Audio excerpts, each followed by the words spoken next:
Broncos country, I'm Lori Lattimore-Volkman, and this is the Roundup. Today, I have a very special guest and good friend, Ron Katz. He's a true diehard, even named the 2021 NFL Fan of the Year. He's a longtime season ticket holder, a great advocate for all things Broncos, which we're going to talk about today, and the guy responsible for getting me into the inner circle at the 2019 NFL Draft. Woohoo! All right. Thank you, Ron, for joining me.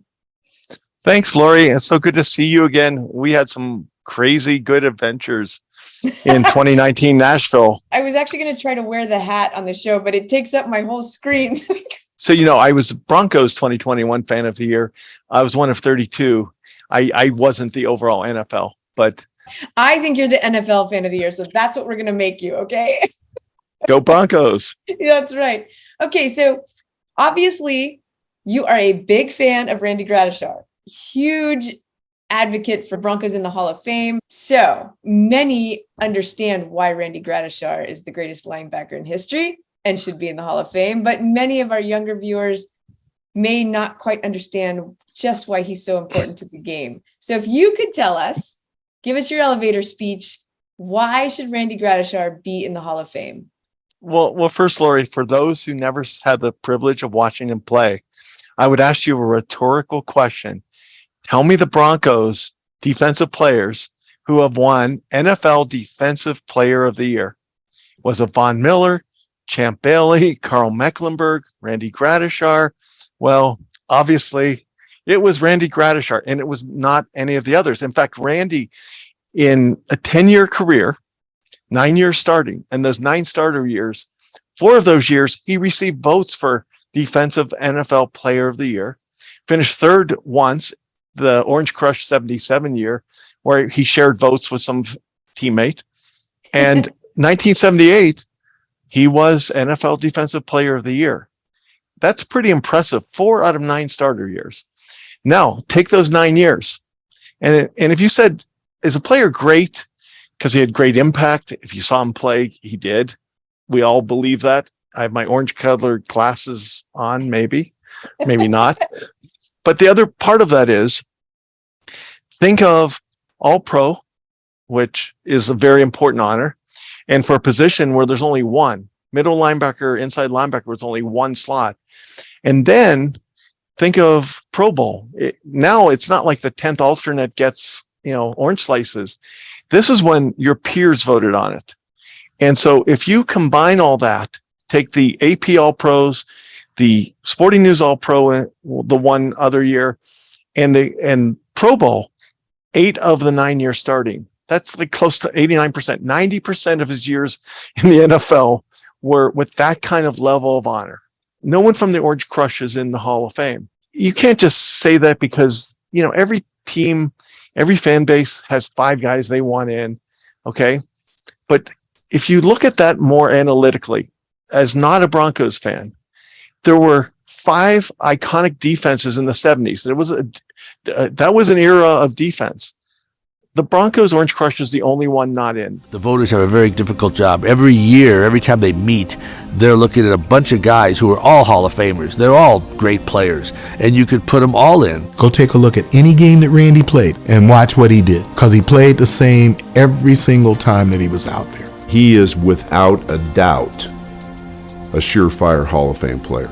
Look at some of his numbers. I would say if Randy Gradishar played on the Pittsburgh Steelers or the New York Giants or somewhere on the East Coast, he'd have been a first ballot Hall of Famer. And here's another kind of crazy stat that someone gave me a few weeks ago. You take the first 35 Super Bowls, okay?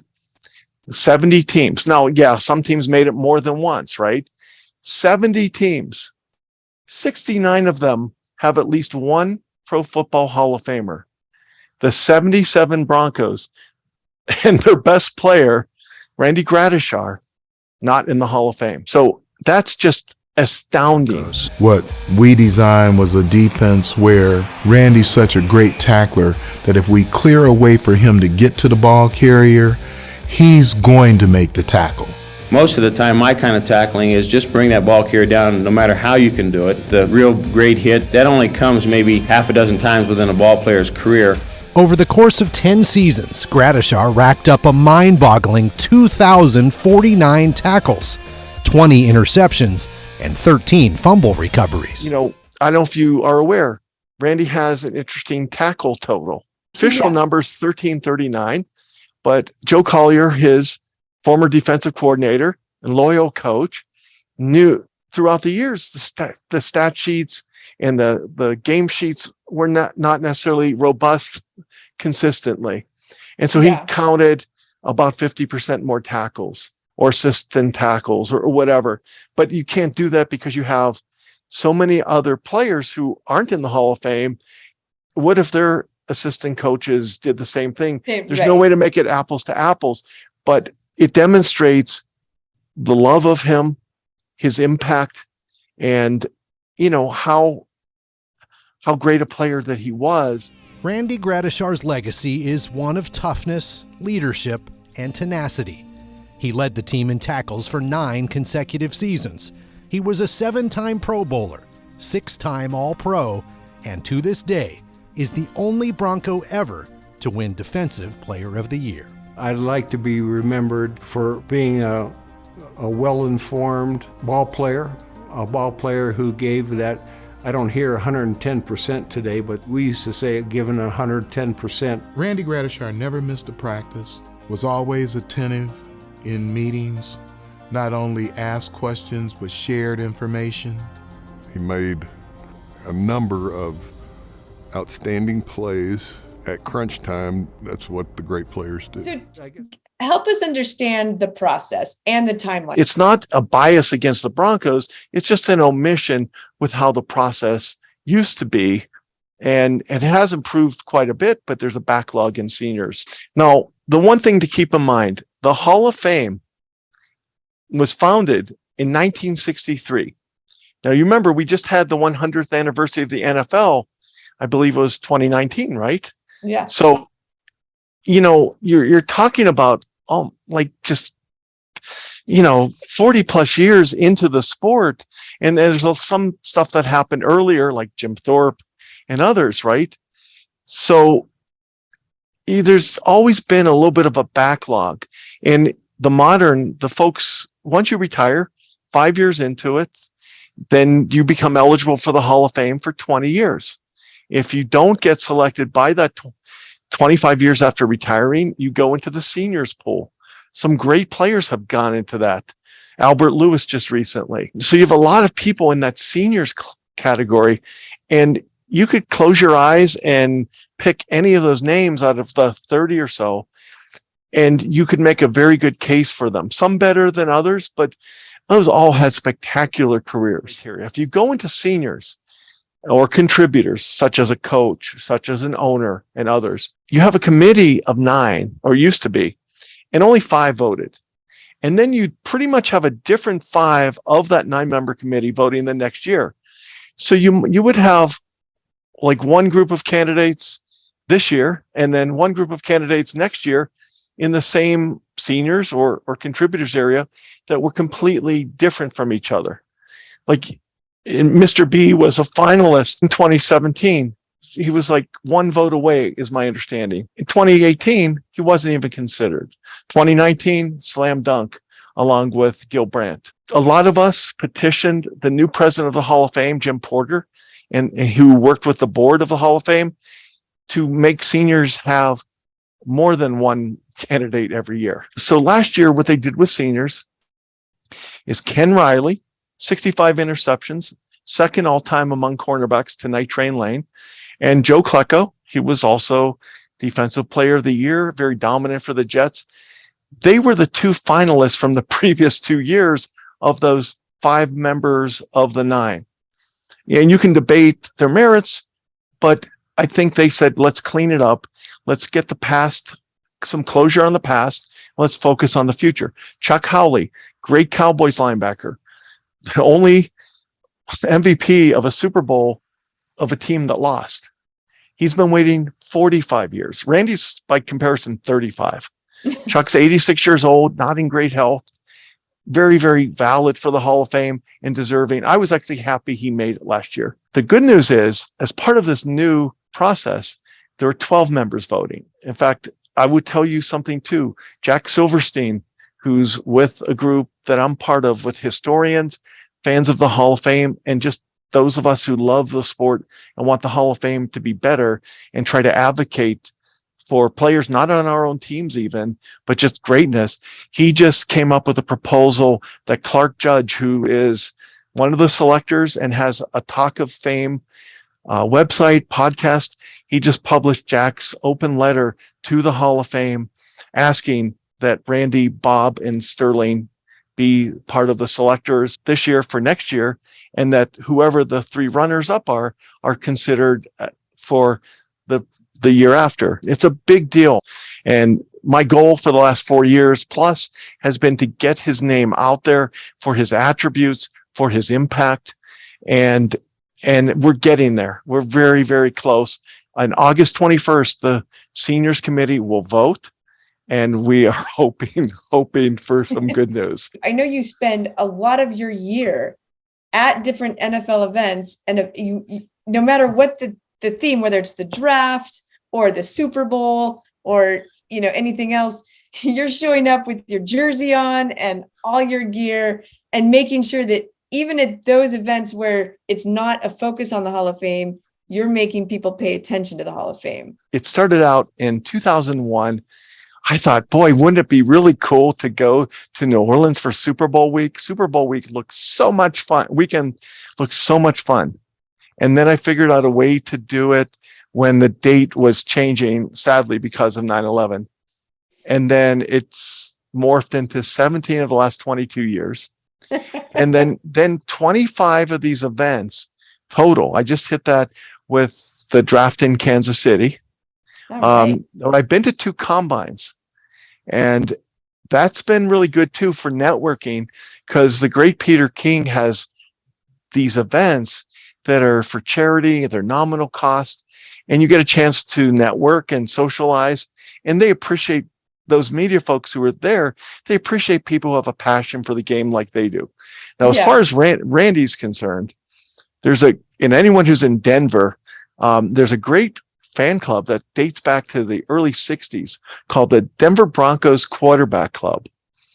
And they have some of the alumni as guests. They also have tickets to games and things like that. It's a good group of folks who really are part of the Broncos history in this electronic and, social media world. Randy was their guest in 2019. I had just come back from the Super Bowl in Atlanta week. Oh, and on the Super Bowls, I've only been to 2 games, and I won tickets both times.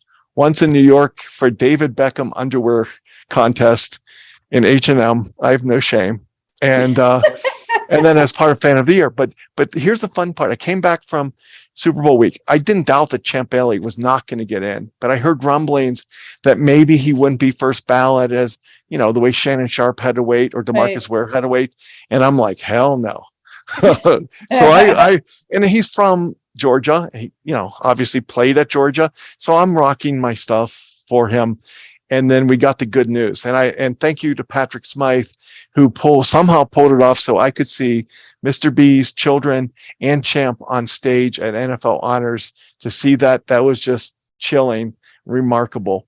So I get back from that, and Randy's there. He's one of my favorite players of all time. Even when I didn't live in Denver, you just see this guy making play after play. You think he was in on every play, even if he didn't make the play. Yeah. And it was always big games that he did it in. So I asked him a question about the Hall of Fame and what his thoughts were. And you could just tell he was very disappointed, but he knew the career he had. He knew the type of man he is as far as making a difference in volunteering and in other people's lives.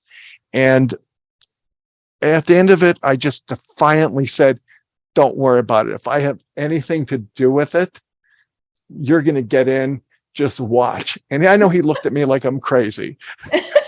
And he's seen me a few other times where I think he thinks, okay, yeah, this is just a fan. What the heck's he going to do? For Terrell Davis, I remember getting into some words with someone from the Hall of Fame who was at a table at Super Bowl Experience. And I said something about Terrell Davis's stats. If you double his playoff stats. You're talking about 2,300 plus yards, 24 touchdowns. I'm sorry. And in a full 16 game season based on playoffs and how head to head against Curtis Martin and Jerome Bettis in AFC championship games, he annihilated them. Like if you look at, I know it's a team game, and this guy, like puffy chest, veins sticking out, got like, he'll never be in the Hall of Fame. A day later, we got an announcement that yes, he was. When I go to the Gold Jacket dinner on the Friday night, yes, I'm going to wear this. And then I have a new T-shirt. It has kind of a Leroy Neiman story of a picture of Randy on the front, and one of the quotes about him, and then Randy's accomplishments on the back. I'll be Gradishar 24/7. And you're wondering, why is that guy doing that? and with Randy in particular, those who know football beyond the last 20 years will say, oh, I thought he was already in the Hall of Fame. How can that not be? And a lot of the selectors believe that as well. You never know who you're going to speak with. I'll give you a story from Arizona Super Bowl week. I went to NFL Live. Dan Orlovsky, I gave him the little handout that I've had for a while, and he asked me about him. Well, tell me about him. Like, what made him great? And so I said he was one of those guys who jump up to the line of scrimmage and stop a 4th and short or a 3rd down play or key running play where it looked like he was in pass coverage. And then other times it looks like, okay, he's going to bite on the run. And then the next thing you know, he's deflecting the ball in the secondary or deflecting the ball off Carl Mecklenburg, it popping up to him for a 93-yard touchdown. Right. So people want to know. And the other part of my process in the beginning, I was very much like a lot of people in Broncos country are. Let me just tag every Hall of Fame voter and say, you dirty, rotten scoundrel, you better put Randy in. You hate us. It hurts me that Randy's not in. But you have to understand, they're doing the best they can do. And negative social media, name calling, it only pushes them away, or it doesn't help the cause. A lot of what I learned after Centennial Committee, when they had 10 seniors, and 5 contributors, 15 in 2020, with the NFL's 100th anniversary. Guess what? None of those 15 had careers primarily west of the Mississippi or Dallas. I mean, it was inconceivable.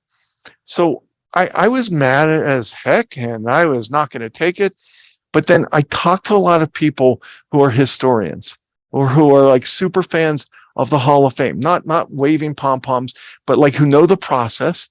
There's some historians who post things on Twitter that are just incredible research and comparisons of things that you would never think of. And I've just used them as a sounding board. I've asked them about Randy. They're now biggest advocates for him. I've worked with other fan bases, Cincinnati, Oakland, Oakland Raiders in terms of their all-time greats, and some other fan bases to support one another's great players.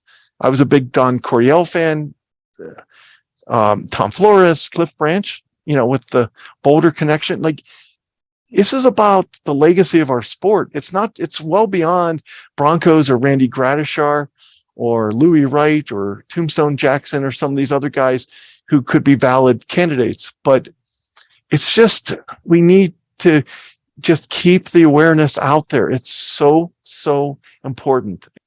But there's been a lot of challenges through the years, and the key is getting his name out there, being positive, not woe be Denver or anything like that. It's not that at all. He just fell through the cracks, but he's got the credentials better than some of the guys who are in the Hall of Fame. And you just want to, take the ball and get it in the end zone for him. And he's from Warren, Ohio. He was born in Warren, Ohio, went to high school not too far.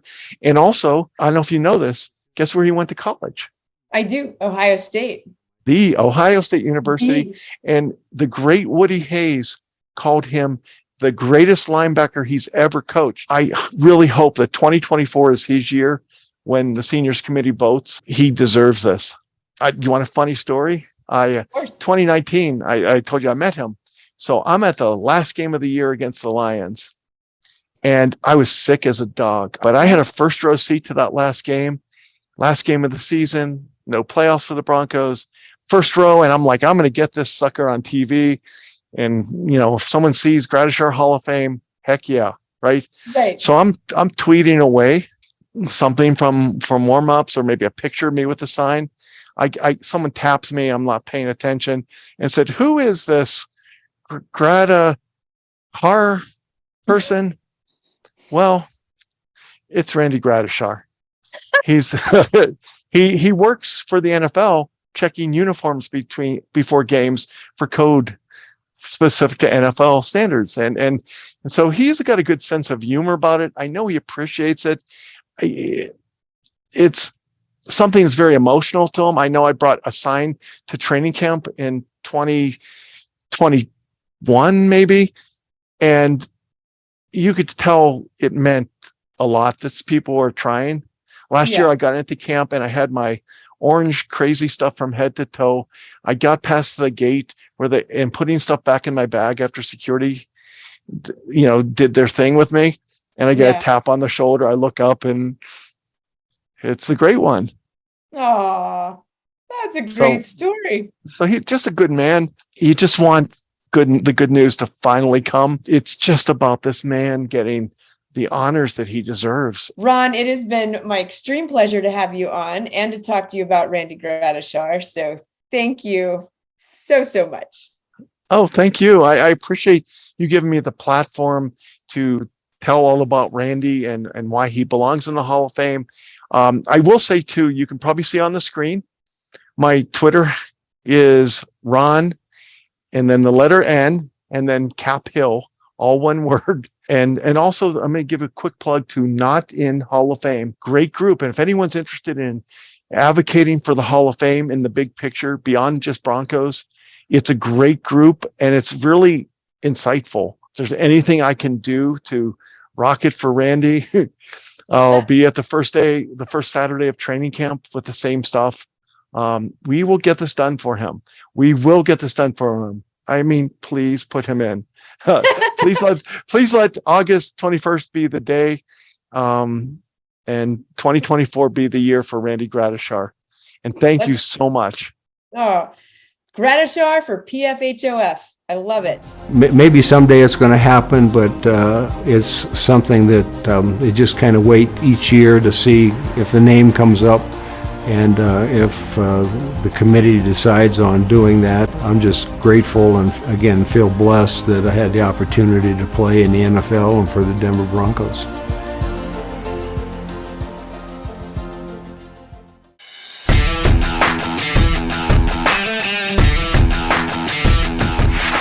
Hello, Seniors Committee members.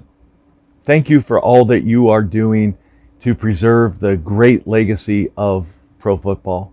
And I wanted to tell you about Randy Gradishar, maybe some things you weren't aware of. First off, Orange Crush defense was right up there with Purple People Eaters, Doomsday, Steel Curtain, and No Name in the 70s, right? All of those defenses have a member in the Hall of Fame. Randy was not only the best player on that Orange Crush defense, the best player on his team, the best player at his position, which is very relevant in the selections this year. He was great. He was in a class with Dick Butkus, Jack Lambert, and Mike Singletary, who were the ones who got all-decade honors. 10 years, 9 years starting, well, 9.5. 8 of those 9 years, All-Pro or Pro Bowl, by any accounts, is greatness. Defensive Player of the Year for the entire league in 1978, received votes 3 other times, and finished 3rd once else. He's a humble man, too. He's not one to self-promote. I know some things have backfired, like a position coach trying to make the case with some new stats. It was met with the best intentions. It was nothing that Randy came up with. And it's sad to see all the posthumous inductions in recent years. Randy just got into his 70s, and it'll be great to see him celebrate this honor with his family, as he's been eligible for 35 years going to 2023. So please and thank you for all that you do for the legacy of this great sport.